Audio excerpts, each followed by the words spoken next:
Is our guardian the new Taken King? The throne was first revealed to us during Oryx's death in the Battle of Saturn, but nothing came of it. Now, as we venture through the halls of Oryx's flagship once more, we wield Taken power. The Echo is intrigued by our capabilities, and some pretty big story elements are about to go down. Will the Taken King rise again? Oryx did partially, but maybe it's not Oryx. This time, it's us.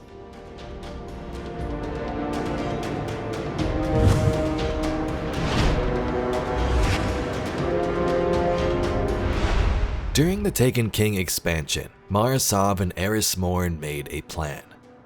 While Mara died and got Oryx to use the Dreadnought superweapon to destroy the Awoken fleet, she would return to her throne world Eleusinia.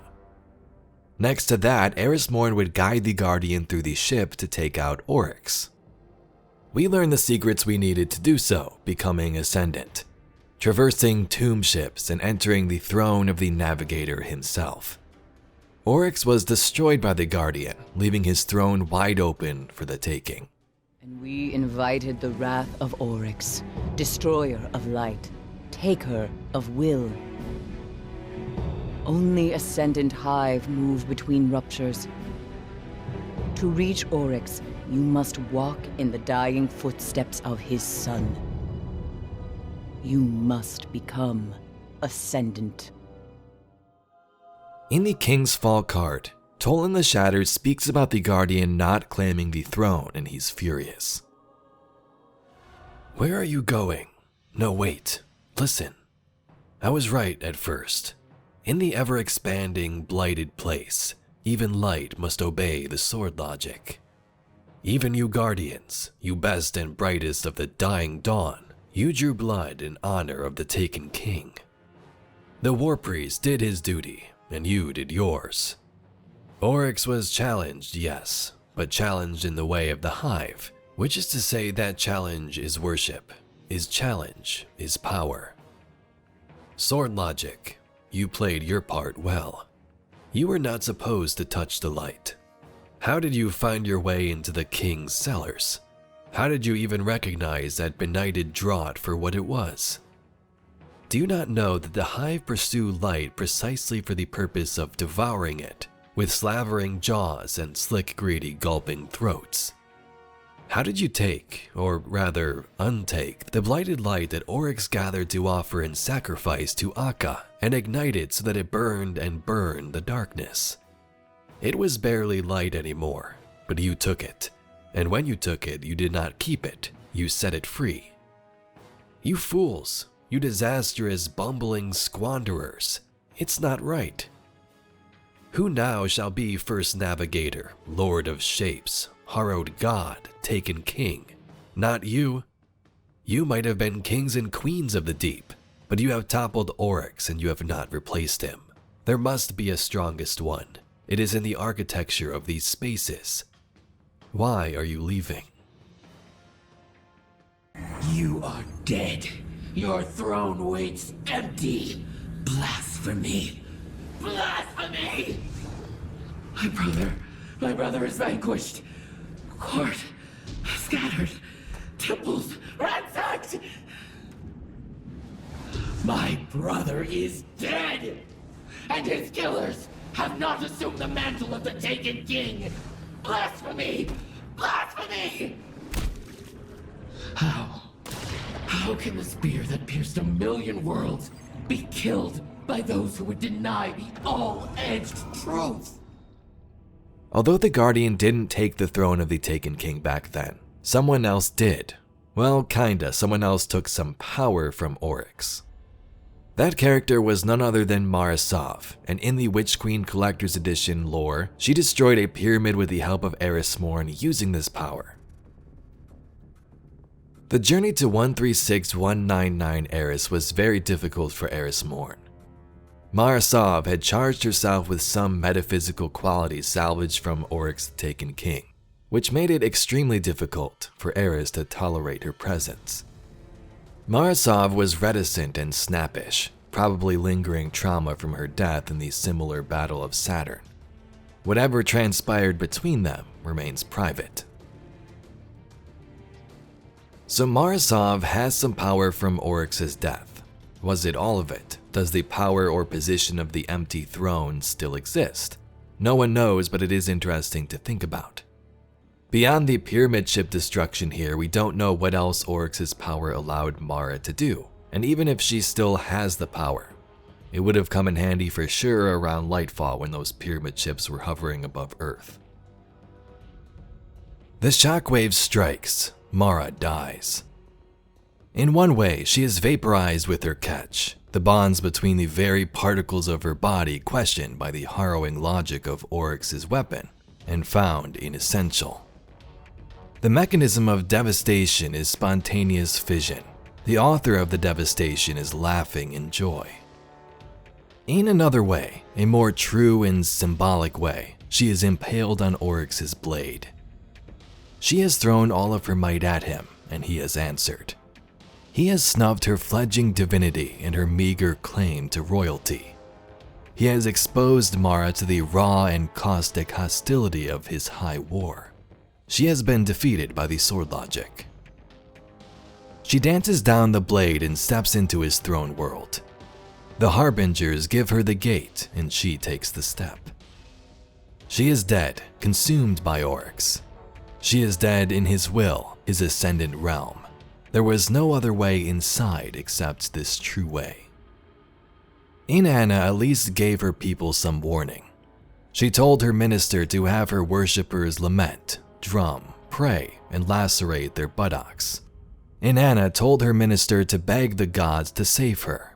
Mara has not. Instead, she has enlisted Eris and several million mad dancing guardians to go knock off the god who killed her. It is, on that level, a very simple bank heist.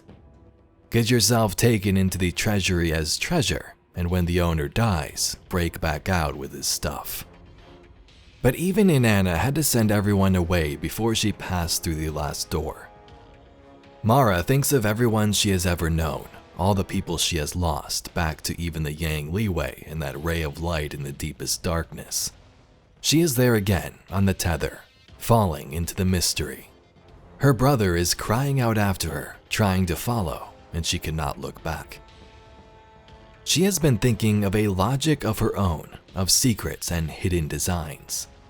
The universe has not grown simpler in its age. Wherever life can begin, it has begun, and even in some places where sensible folk expect it should not. The great tendency has been toward intricacy, toward sophistication, toward deep thought and richer ways of being. A sword is everywhere edged, but the pieces of a bomb do not look at all like weapons until they are assembled. Oryx's throne world tries to tear her body and psyche into a quintillion screaming pieces, but Mara has survived the inchoate primordial chaos before space and time. She has retained her selfhood through far worse than this, and she has patience for eons. Eris will succeed. The Guardians will play their part.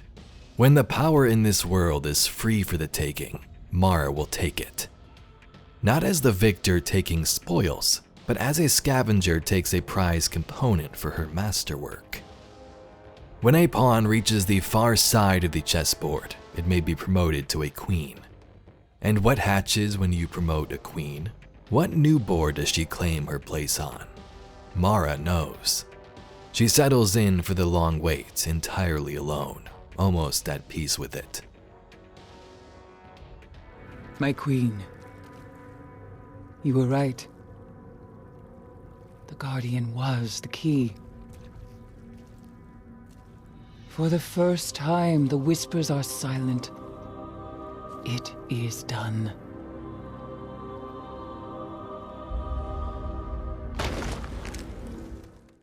If anything was claimed from the Battle of Saturn, it was by Morozov. The Guardians wanted nothing to do with this. And since then, no one has, quote, claimed this throne. Xivu is said to have used the dreadnought in the opening cutscene of this episode, but even she was blind to this potential.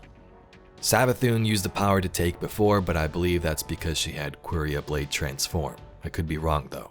The womb of secrets, slain by Oryx and shaped into the dreadnought. Shortly after, another's claim found Akka, Blade Matron of the Black Terrace, Xivu Ara. From the dreadnought, her brood poured into Saul, until we banished her might and hewed her soul from her throne. In Heresy, we of course return to the Dreadnought, and the Echo of Navigation contains a memory of an earlier version of Oryx. While Xivu cries to her brother about ruling and killing everything to become better versions of themselves, Oryx is like, relax, I kinda like this Guardian who you say killed me. Teach me more about them. They deserve the power they've claimed. If something greater comes to destroy us, then we do not deserve existence. I must be what I am, and I am defeated. My logic is true.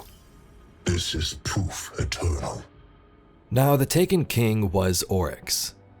And when you really think about it, what is a Taken King? Well, someone who controls the Taken. Others have, like Savathun and the Witness, but Oryx was just really well known for it and used that power often. So in terms of our Guardian becoming the Taken King, I think it would be a little different.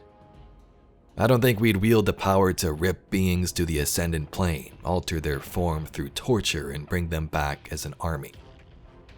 If at all, I think we would use this more in a way of control. As seen so far with this episode, we are able to wield some of this Taken power through Sloane's teachings, resist the corruptions and use it safely, I guess, if that's even possible. The power to take normally is to corrupt. So story-wise, I could see them bringing this up. You slayed Oryx twice, including this Echo. You've now truly claimed his throne and his dreadnought. You are the Taken King who took a power of corruption and forged it into something greater, outsmarted the forces of the deep. And then after that, nothing really would happen. I mean, just think of all the crazy titles we've had up to this point as the Guardian. They just keep building up, but it doesn't really amount to anything new, right? In reality, if we did have that power, it would be quite crazy. A Guardian with Taken powers and maybe even their own army. That'd definitely be an interesting villain to face. If it was a new subclass of some sort, that would also be really cool. Now that probably won't happen, but let's see where this goes story-wise. This version of Oryx is intrigued by his killers and wants to learn more about them. If we were to become the Taken King, we could have just taken that mantle 10 years ago. There's likely a reason we haven't. Anyway, Guardians, that's all we got for today's video. Some backstory on the role of the Taken King and some of the powers claimed from Oryx's death. Let me know your thoughts in the comments down below. Where do you see this story steering for Acts 2 and 3? And although we wield some of these so-called Taken powers in Heresy, do you think any of that will carry over into the future, or is this just episode-related content? If you'd like to see some more Destiny news, lore, and mysteries just like this video, please be sure to subscribe to the channel. I thank you very much for watching, and I'll catch you all in the next video.